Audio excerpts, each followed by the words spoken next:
And I don't know if I'm just bitter. I don't know if I've just become like a cynical, crazy guy where I just can't see the funny side anymore. I just can't see the funny side anymore. But I feel like we're living in such a joke of a world already that it's almost insulting when they try and come around on April Fools.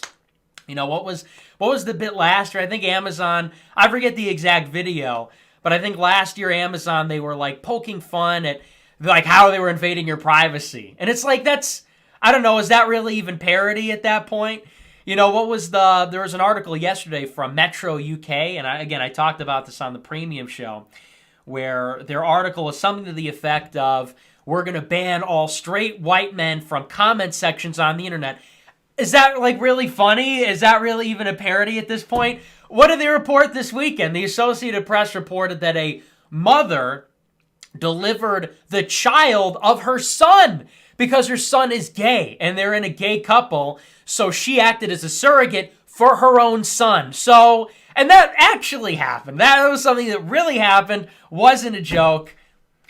Where's the funny part? I'm missing the part where we're laughing here, right? So there's some big things going on at the border. People are excited because the president says we're going to close the border. Wow. Awesome. You know, another promise. So the president has said this week that 100% he is considering closing parts of the border. Well, terrific. Enough with the white pills, all right, babies. I'm not going to baby you anymore. It's life, all right? Life is hard. The world's a cruel and ugly place, so I'm just going to give it to you straight. Look, Trump is not closing down the border, and if he is, it's not going to work. And I'll tell you why. So today, this is according to the Daily Caller. It says, in the Oval Office, President Trump said he is willing to close parts of the southern border as early as this week unless he gets a deal with Congress or Mexico acts to curb illegal immigration. Senate Majority Leader Mitch McConnell said the disruption of traffic across the U.S.-Mexico border would cause a potentially catastrophic impact on the economy.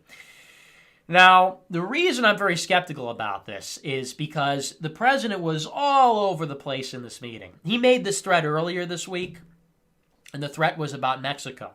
He said, if Mexico does not control the flow of Central Americans coming through Mexico and into America, then I'll close the border. And when he says close the border, he means he's going to stop all commerce and all people coming into the country. That's what he means. So if people think that's ambiguous or something, he means we're just going to completely shut down the border. You know, even though we've had National Guard troops go down there before and fortify it, he's talking about completely sealing it up, you know, totally. And the reason I'm skeptical about that is because, again, he said earlier this week, it's about Central Americans. That's the big problem. They apprehended 100,000 people in 1 month in February, which is like a record number. They're apprehending people in higher numbers than even during the Obama administration. They're all Central American families, and it's happening because Mexico's allowing them to come up. Also, I should note, he says, first, we're going to close the whole border. Security matters more to me than trade. Then he says, well, we're looking at closing parts of it. So, again, you see this sort of half-hearted, we really are not sure what we're doing. And moreover, and this is the overriding point, okay, let's say he is serious, okay, for whatever reason, whether he's going to close the whole border or parts of the border, let's say he's really serious about this threat. What are you willing to do here? We shut down the government for 35 days, and we ended up worse than when we started. So think of it. We closed down the border. Okay, what's step two? How are you forcing anybody to act here? You know, we threatened to put the squeeze on people before the midterms. Did that work? We already pulled the foreign aid from the Central American countries. Has that worked? Is Congress going to pass a law if we close down commerce with Mexico? I don't see how that harms Congress. That's going to harm Republicans in the polls. That's going to hurt our approval ratings. I don't see how that's going to put the squeeze on Congress any more than the government shutdown did. So it seems to me like this is simply another tactic, even if implemented, even if he does shut down the border. Is it going to be 35 days like the government shutdown? Because we tried that, and that was a tactic which hurt us in the polls. It ended up in a funding bill, which was a total surrender. That's what gave us the present immigration crisis, understand.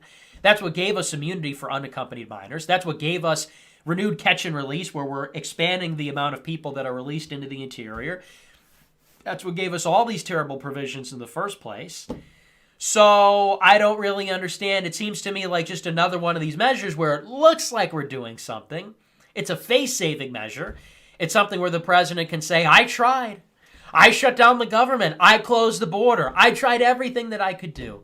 But it just won't. But the Democrats wouldn't let me secure the border. But Mexico wouldn't stop the people. We have to at once divorce what Trump says from what Trump does. Because a lot of these people, they treat what he says as something that has already happened, past tense.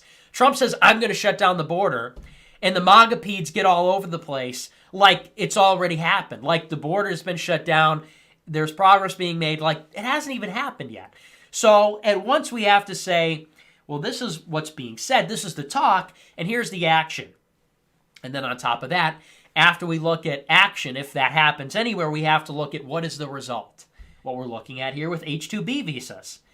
You know, talk about talk versus action. We're talking a lot about securing the border, talking a lot about closing down the border, talking about, Stephen Miller says today that the White House is systematically reviewing all authorities that are already on the books, both in terms of cracking down on illegal immigration and the abuse of our legal immigration system. Like I said, glad we're finally looking at that. Glad we're finally cracking down on just about everything you can do in March 2019, more than 2 years after he got inaugurated. So we're talking about getting serious. We're talking about closing the border. Maybe it happens. How's it any different from the government shutdown? But what's actually happening? Well, this is according to CIS, which is this immigration think tank. It says the Department of Homeland Security announced today that it is raising the 2019 H-2B cap by 30,000. The additional visas are available to H-2B guest workers who previously worked in the United States within the past 3 years. H-2B visas allow employers to hire foreign workers for non-agricultural jobs that do not require higher education, including landscaping, cleaning, hotels, etc. And this author says, I've explained before how the H-2B program is a raw deal for Americans, and I highlight those points below. And he illustrates just what is the effect on the economy. The data shows that employers pay H-2B visa workers much less than their American counterparts. The H-2B program distorts the labor market and artificially props up inefficient companies, giving them no incentive to reform their hiring practices.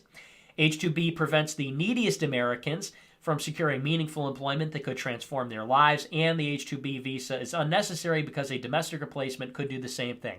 So again, here we are. And people ask me a lot. People give me a lot of crap for this now. Before I was the Zoomer Bill Mitchell. Now I'm the Zoomer Ann Coulter. They say, well, what do you expect him to do? What do you expect him to do? His hands are tied. All these forces are up against him. And you're getting on poor Donald Trump's case. You're criticizing the poor president of the United States. Because why? Because he didn't declare himself dictator? Why? Because he didn't declare himself God Emperor unironically? And order all illegal immigrants rounded up in white vans and shipped out of the country? No. But now what we've seen is that every year of the Trump administration, we have brought in more H-2B workers than any year during the Obama administration. It's funny because maybe a couple of weeks ago when I was warning everybody about this, when a lot of people were warning the MAGA base about this, Breitbart and Coulter, talking about how Jared Kushner was holding court in the White House for the George W. Bush Center and for the Heritage Foundation and for the Koch brothers and for all these other nefarious groups. And we said they're trying to concoct a big immigration package that's going to bring in more low-skilled workers. It's going to bring in more foreign labor. Everybody said, oh, please, that's not going to happen. Well, it hasn't happened yet. That's not going to be a problem for us. And here we are. And it seems like all the areas where we're getting hurt on immigration, that all eventually sees the light of day. You know, the George W. Bush Center comes to the White House, and they get what they came for. They get the increase, 30,000 more H-2B visa workers, which is what they lobbied for. And within a very timely frame, right? Whereas the angel moms come to the White House in February, and they say, please, please, you said you wouldn't forget about us. And these are the moms, these are the family and friends of people killed by illegal immigrants. They come to the White House, and first of all, they're denied a meeting by none other than the wife of the person that runs CPAC, Mercedes Schlapp. But when they're eventually let in, they say, please don't sign the funding bill. And all the president's base, all the people that support the president, people like Ann Coulter, they say, please, please don't sign this. Don't increase the amount of foreign workers. Don't increase the amount of low-skilled labor. So we never see that, right? George W. Bush Center comes in, they get what they want. We come in, we never get what we want. That's where I have to draw the line and say, this has gone very wrong. This is the Jeb Bush administration. I used to resist that for a long time because everybody said that about Syria.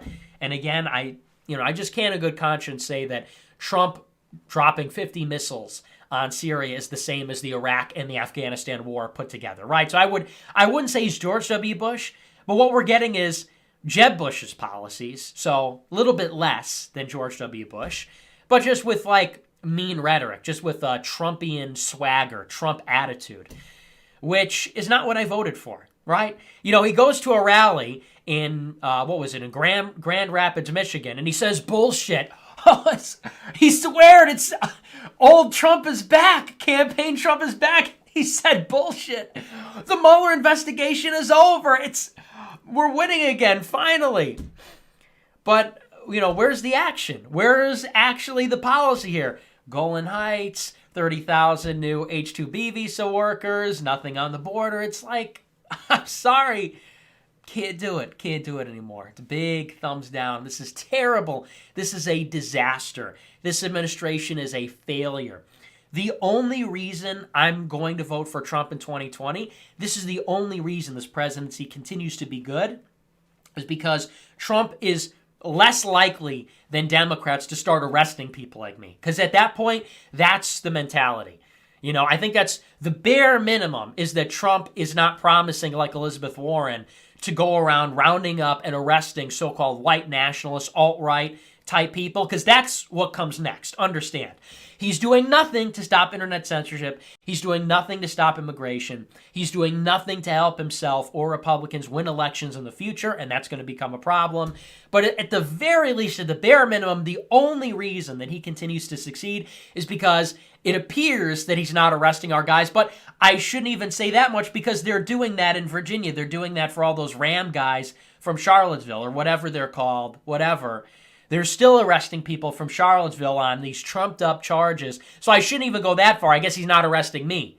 So that's like the only redeeming part here. Everything else is just about as bad as it can be. Criminal justice reform, they're still working on freeing more convicts. It's like, I don't know. But if you look at it in the way of what is the Democratic narrative, what is the Democratic ideology, what is the moral core, what is the vision of the party, it doesn't fit in.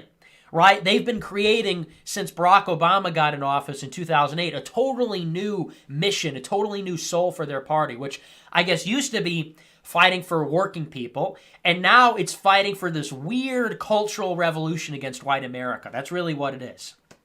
Now it's this weird punitive grievance culture by minorities, by women, by queer people against the white man, against the old country, traditional America, as I like to call it. That's the ethos of the party now. The Dinesh D'Souza type movies, the really over-the-top political messages. Conservatives just don't understand. You don't make a movie that's just overtly political. That's not what the left does. Right? I mean, understand, where does the left-wing programming come from? Does it come from a left-wing movie where it's about a pro-life woman who has an unplanned pregnancy, and then she comes around and realizes that Planned Parenthood's really great, and then, like, Hillary Clinton comes in at the end and says, vote Democrat, and so on? Because that's how Republicans do it. Republicans are like, how can we make a movie with a political message? I know, the whole movie will be like a Fox News clip. Like, that's not how you do it. A message, or rather a movie with a conservative message, is a movie that is normal. It's a normal movie, but just has traditionalist and conservative undertones about family, about male strength, about, gender roles. That's basically how you do it. You build a movie that has conservative themes. It's not a movie about conservative politics. Like, for example, you look at The Avengers. Or Star Trek is probably a better example. Is Star Trek a movie about how you should go out and donate to Planned Parenthood because abortion's actually fine? Or is Star Trek a movie about a diverse group of people who work together for progressive humanist goals? And there's action and it's your favorite franchise. But you see what I'm saying? There's an undertone, there's liberal democratic themes underlying it. But it's a normal movie. It's just got a